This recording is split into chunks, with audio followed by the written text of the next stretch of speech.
Hello everybody, Mobius1 here, bringing you episode 5 of my Star Wars Unlimited Twilight of the Republic card set review series. In this episode, we're going to be taking a look at 9 new cards coming out in the next set, including 1 new leader. If you're new to the channel, welcome. I do lots of Star Wars and other gaming content with a heavy focus on Star Wars Unlimited and Star Wars Outlaws currently. I even just started a whole new series called Do You Know Star Wars Unlimited, where I show other content creators cards that have been manipulated to see if they can spot the changes. If that sounds like something you'd like to check out, a link to that will be in the video description down below, but with that out of the way, let's take a look at today's cards. First up, we're looking at a Cunning Villainy event, Unnatural Life. It costs 3, and it says, play a unit that was defeated this phase from your discard pile. It costs 2 less and enters play ready. At the start of the regroup phase, defeat it. So this is kind of an interesting card, and I feel like it's kind of a mix of 2 different cards that we got in set 2. The first of those being Triple Dark Raid, another Cunning Villainy 3-cost event.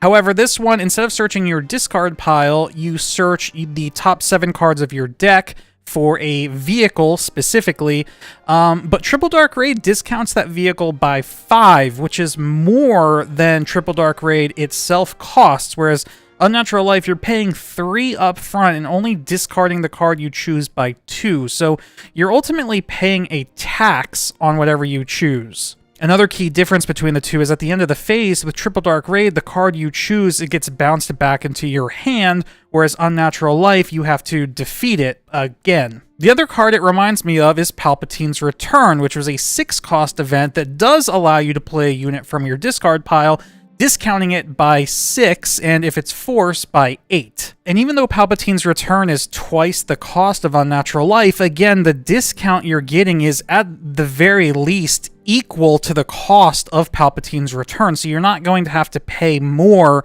than the unit that you're trying to play, and at the end of the phase, you don't have to send it back to the discard pile. Now, I was running Palpatine's Return in a double green Palpatine deck for quite a while. You can actually see a video on my channel of me playing it on Karabast, so I know how powerful being able to play cards from your discard pile can be. It is, in a sense, a way of playing more than 3 copies of a card in your deck, because you can use Palpatine's Return to play something that you've already played. The real question with Unnatural Life is going to be, what units do you want to target with this? What is nice is if you're going to use it to play a unit from your discard pile that costs 2 or less, like Crafty Smuggler, for example, you don't have to pay any additional resources for it, so it's essentially a 3-cost Crafty Smuggler. Now, is that going to be worth it? No, probably not. Decks that are running Triple Dark Raid generally right now are looking to pull cards such as TIE Advanced so that they can get the When Played ability to trigger twice, once through Triple Dark Raid and then again after that unit is returned to their hand. And like I said before, Palpatine's Return is used to play extra copies of your late game heavy hitters such as Devastator. Right now, there aren't really any 1 or 2 cost units in the game that have really strong When Played or When Defeated effects. One example I could find, though, is Inferno 4. I think a more likely combo would be Unnatural Life with something like Battle Droid Escort, and yes, you'll end up having to pay 4 for the Battle Droid Escort, so you're getting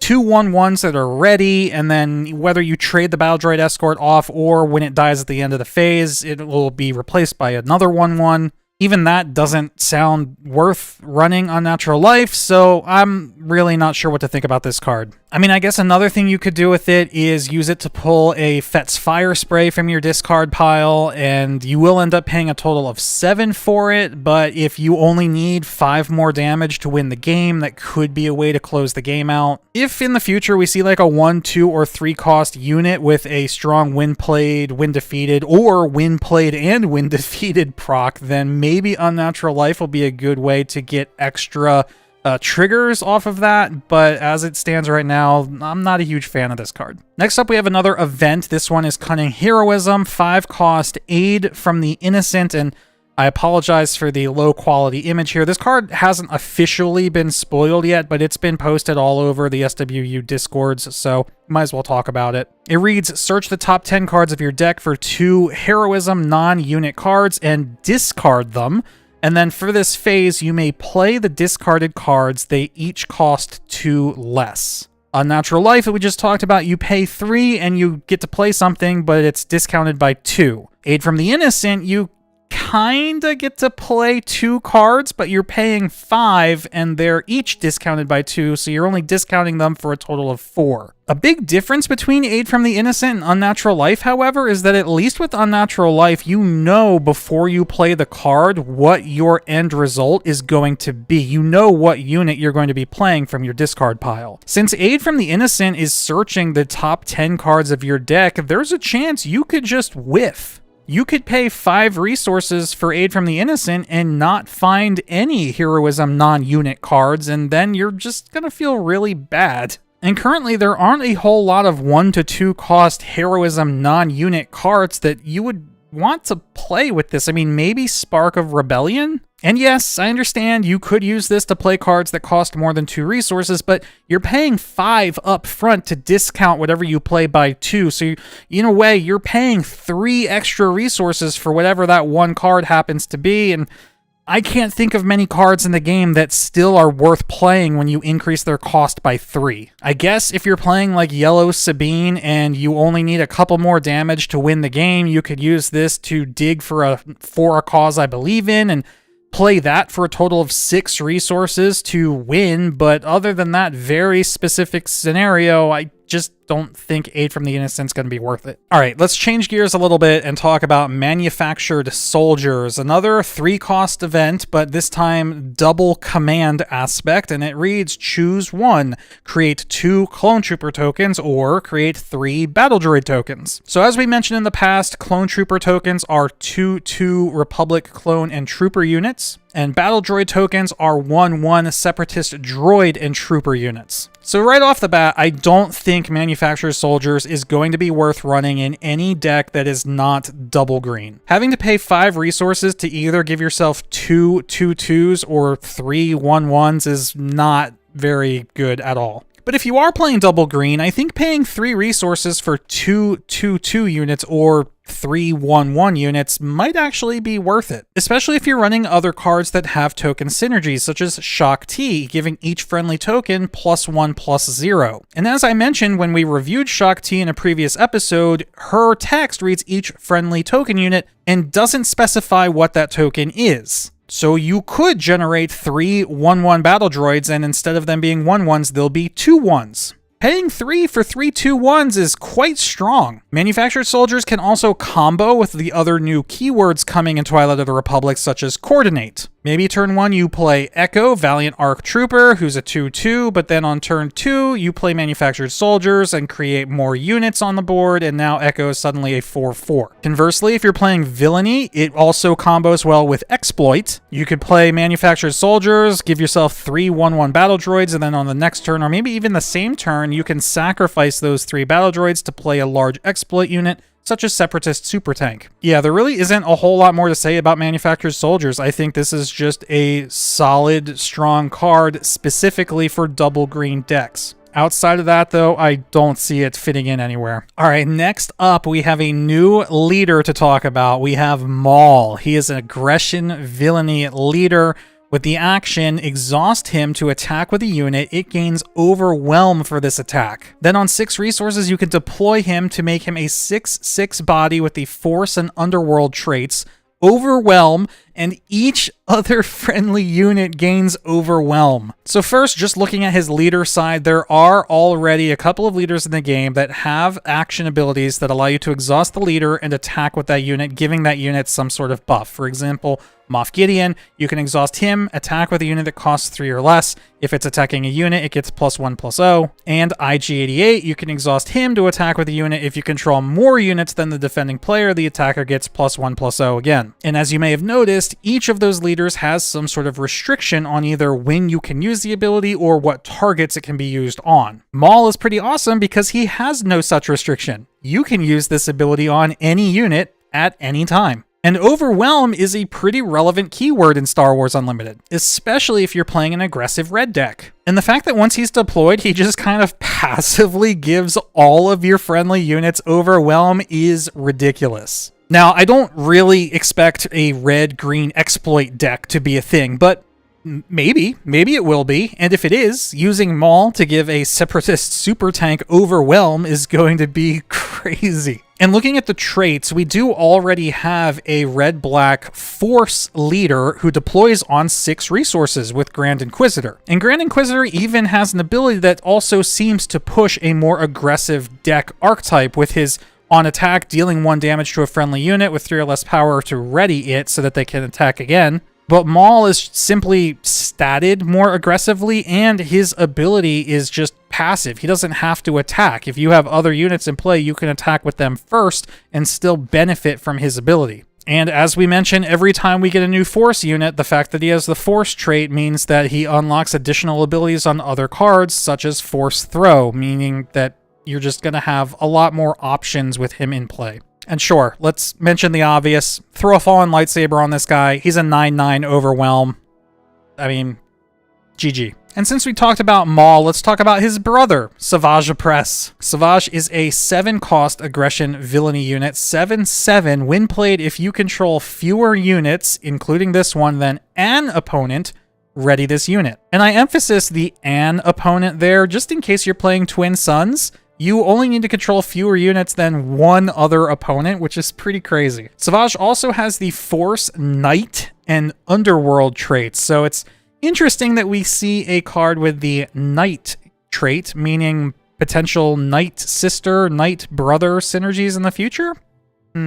So just talking about the card on its own, a 7-cost 7/7 is not really anything exciting, especially one that doesn't have an immediate impact on the board. But the fact that he could potentially come into play ready does give him some sort of immediate impact. What's interesting, though, is that Savage Opress doesn't really seem to want to fit into an aggressive red deck, but kind of more of a control-y red deck. And I say that not only because he cost 7, which usually red aggression decks don't want to be running cards that cost that much, but also because of his condition that he only readies if you control fewer units than your opponent. And if you're playing an aggressive red deck, you've probably got a lot of cheap units on the board. He does combo really well with the Maul leader that we were just talking about. You could play him if you control fewer units than your opponent. He'll ready, then you can use Maul's ability to give him overwhelm, swing for 7. You're probably going to kill your target and then deal excess damage to the enemy base. In set 2, we got another version of Maul that is also a 7-cost unit, a 7/6 instead of 7/7, and also has overwhelm. However, instead of just having a conditional you may ready this unit, the old Maul has ambush, which is much more relevant because he can attack right away. If you're up against a control deck that's running instant target removal, Savage Opress might come in for 7, he might ready, and then he might just get removed before he can attack. Because of things like that, I think Savage Opress has potential to fit into some sort of maybe mid-range or control-y red-black deck that doesn't exist currently. But I think because of his expensive resource cost and the fact that he doesn't really have an immediate impact means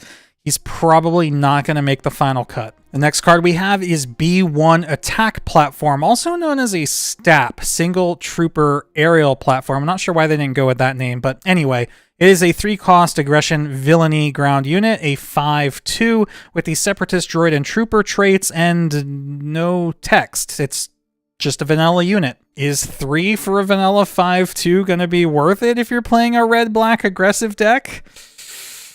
Maybe? I mean, the problem is the stats are just so overly aggressively balanced that it just dies to anything. It even fails the dies to daring raid test where you pay 3 for your unit, they pay 1 for an event and kill your unit, and then you're sad. We do have very aggressively statted red units in the game already with the 3-cost Starwing Scout. Now, yes, it's 3 for a 4/1 instead of 3 for a 5/2, but Starwing Scout does have a conditional when defeated to draw you 2 extra cards, and I don't think I've ever seen this card played. So does the extra +1/+1 on B1 Attack Platform make it better? Honestly, it could, because paying 3 for a unit with 5 attack, like if you have board control, this can just end games in a matter of turns. Another interesting comparison to think about with this unit is Echo-Based Defender, which is a 3-cost 4/3 with Sentinel. Now, Echo-Based Defender saw quite a bit of play, and I think that's because having 4 attack on such a cheap Sentinel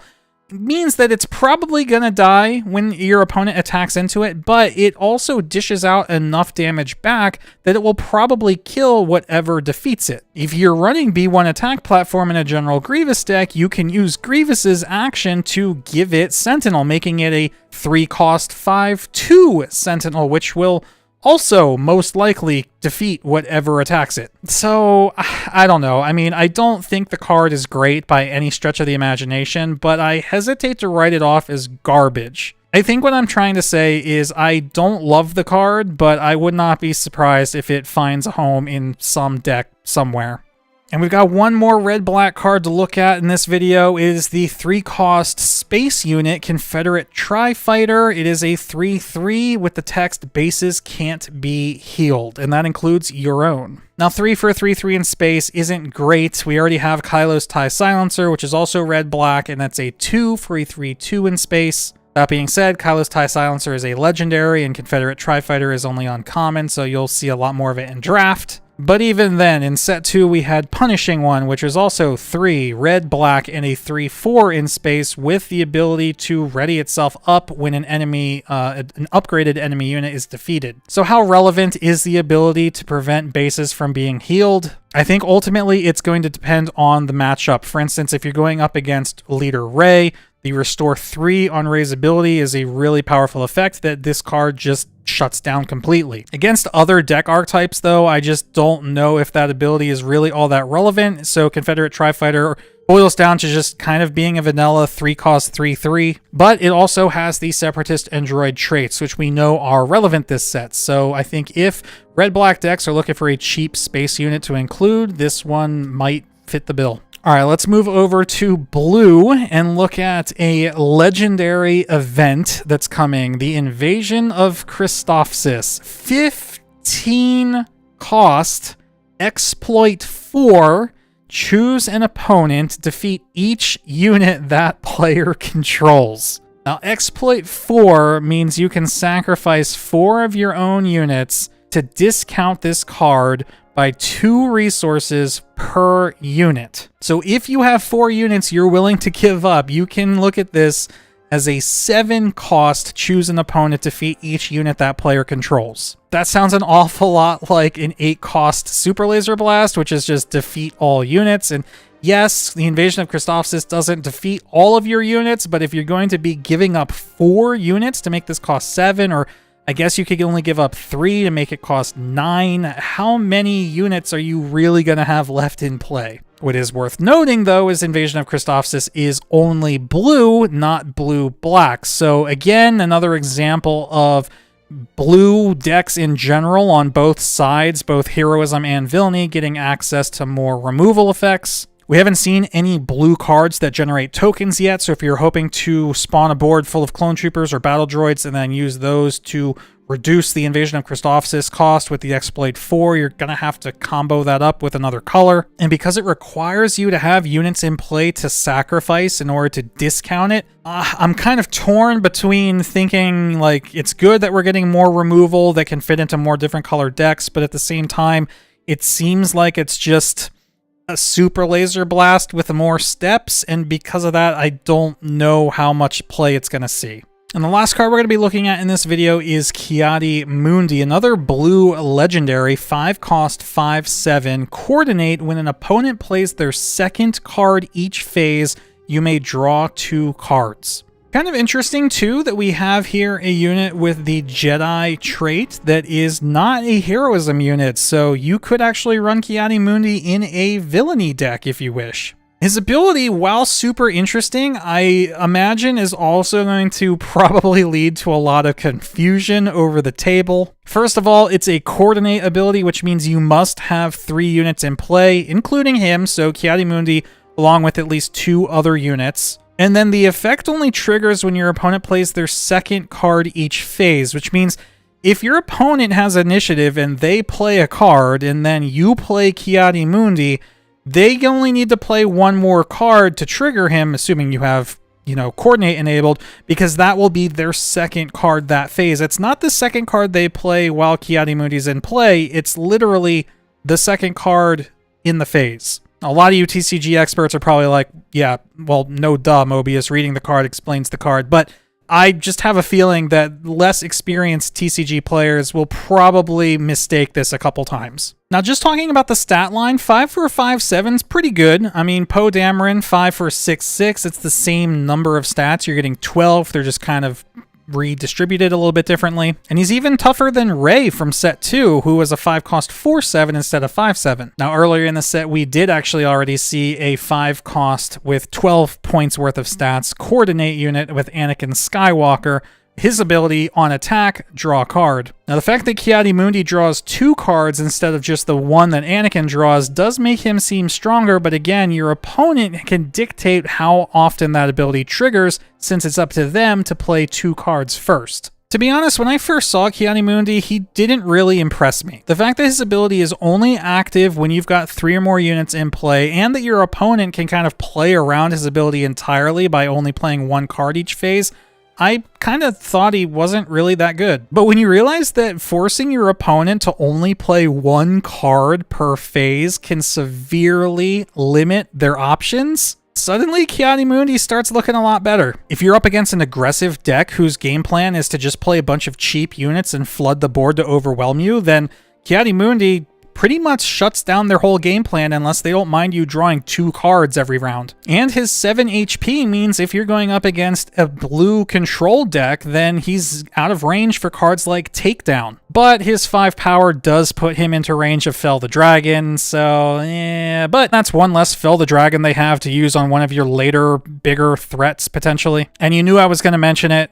Put a Jedi lightsaber on this guy. He's an 8/10 that's going to potentially draw you cards. Like, come on. Like I said, at first glance, Ki-adi-mundi, he didn't really impress me all that much, but the more I think about him, the more I actually kind of really like it. But again, those of you who know me know that I really like my control decks, so maybe I'm a little biased. We'll see. Anyway, that's going to be it for this video. Let me know in the comments which of these cards you're most excited for. If you can think of any interesting combos or uses for any of these cards that I didn't mention, I'd love to hear about them. And if you enjoyed this video, maybe consider liking and subscribe to the channel if you're not already. But that's going to be it for now. Thank you all for watching. Mobius1 here, and I'll see you in the next one.